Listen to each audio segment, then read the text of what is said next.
million tasks daily and which leaves no time for self-care or making our health a priority.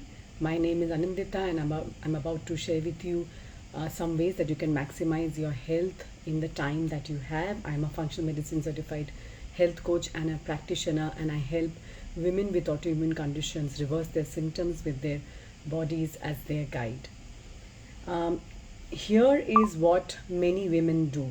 They give up trying to take care of themselves, especially when they need it the most. That means that they're either going through a flare up, and if they have an autoimmune condition, flare ups can be quite frequent, or they are dealing with some kind of crisis, whether it's a personal crisis or a work crisis, and it's taking a toll on their health. And of course, if they have children and there's a lot that is going on in their life, so that is the time that actually their self-care needs to be a priority, and they need to take care of themselves. And that's when this doesn't just happen, because they have not been able to find a way to make their self-care a priority, to make their health a priority, and they continue to believe that supporting their body's healing process just requires too much of time, commitment, energy and effort, and they may not have that much of time, they may not have that much of energy, and without that they remain kind of stuck.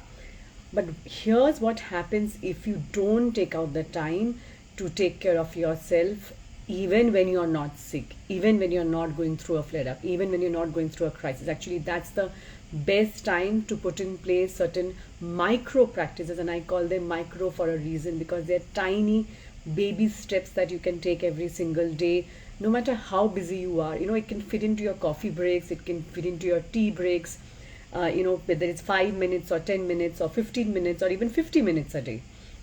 And then you can start seeing the results, and that gives you the energy, that gives you the confidence to take bigger and bigger steps. Because this is one of the biggest things that I find, that women tell me that I just don't have time, I'm too busy. That's actually something that sort of keeps them stuck, because maybe you continue to rely on 5 or more cups of coffee just to get through your day, right? You don't have time for self-care. Or maybe you get out of the shower and then go back to bed and feeling exhausted, and that itself has taken up a lot of your energy. Or maybe you don't even know from one day to another how you're going to feel the next day, and you're not able to make any plans, right? No matter what you're feeling, no matter what you're going through, self-care is a necessity. And it doesn't matter whether you have a diagnosis, whether you don't have a diagnosis, whether you're dealing with a whole host of unexplained symptoms.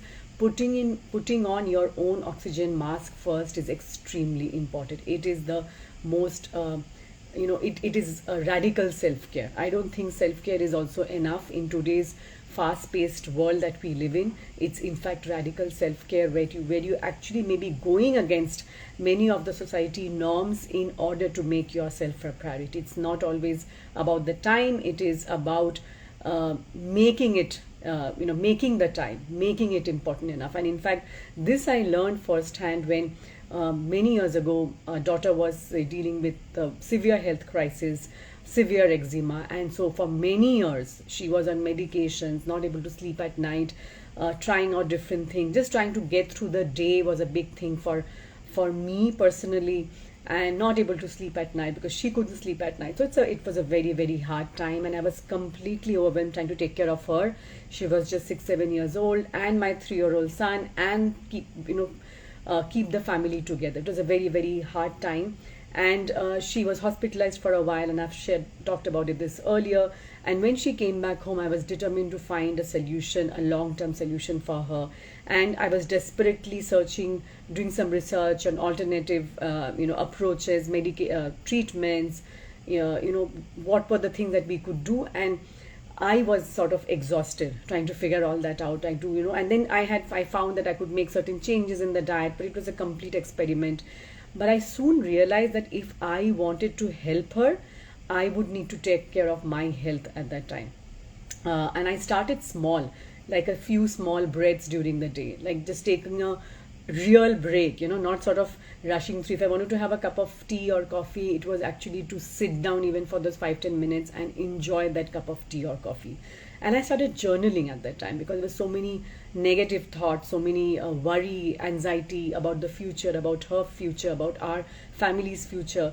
So all of that was, weighing me down. And when I started taking out time to do these things, 5 or 10 minutes in a day, when I felt that I did not have the time, that's what started making a difference. And then, I gradually sort of built upon the smaller steps, but I started with these small steps, and these little pockets of micro self-care gave me the resiliency, gave me the energy that I needed to keep moving forward. And so it's the same with you. I mean, starting with tiny pockets of self-care is where you can actually start with. So next I'm going to talk about how you can give yourself permission to pause and throughout your day and incorporate these micro moments of self-care that I just talked about. So I'm about to share with you how you can find these micro moments.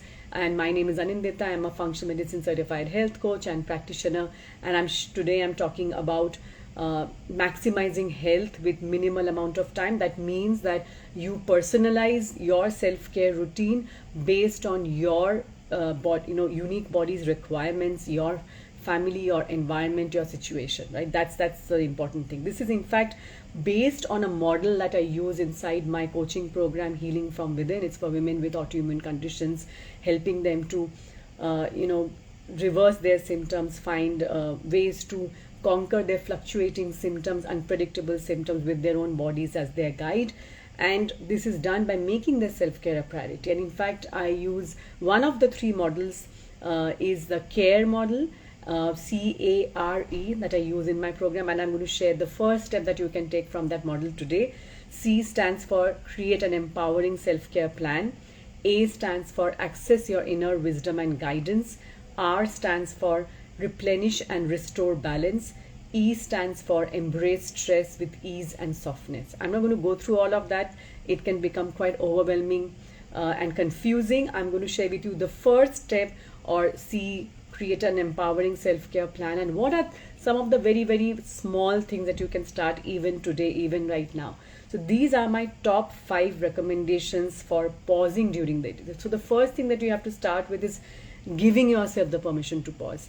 And if you need my help in doing that, I give you the permission today to pause as and when you need to, even if it means 5 minutes several times a day. Maybe it's during your coffee break, maybe it's during even your lunch.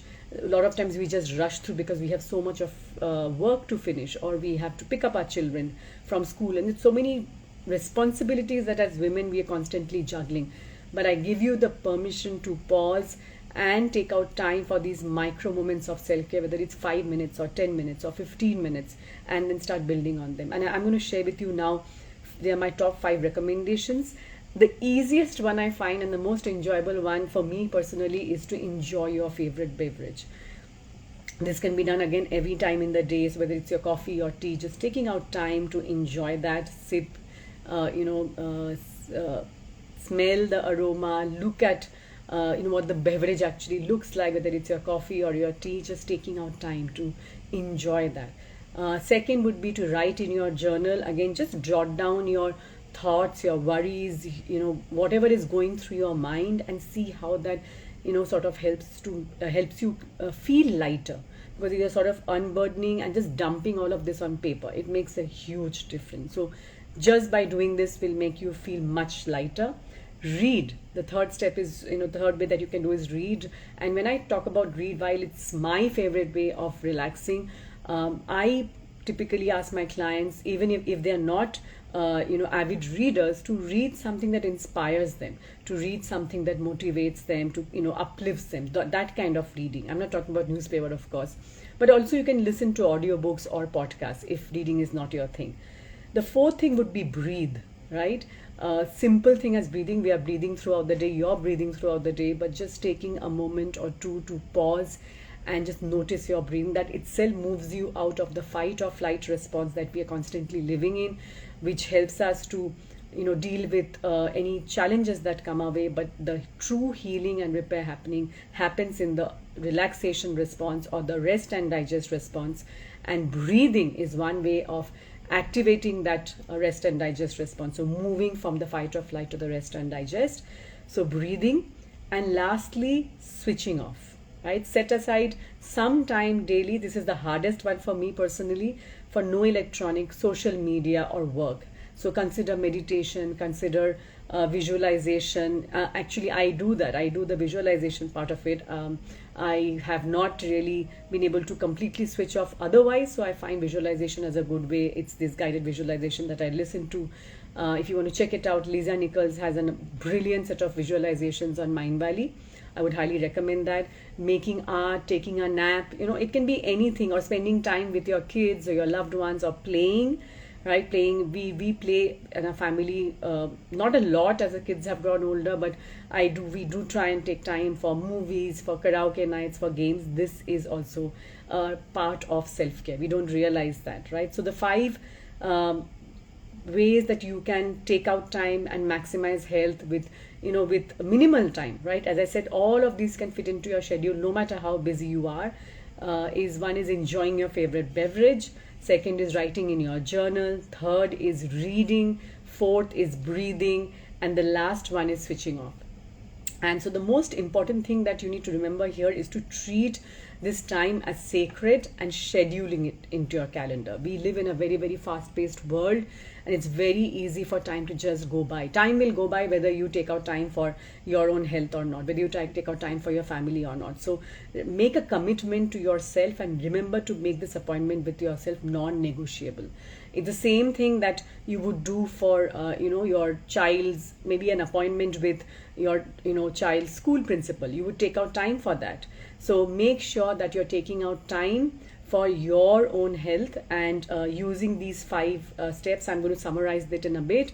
Preeti, good to see you. If you have any questions, make sure that you drop it in below. I am talking about maximizing health with minimal time. We are all busy, and especially as women, we are juggling multiple responsibilities, and so just making sure that we are able to take out time for micro self-care moments, and that's possible for all of us. So I am just going to summarize the 5 ways that you can do that.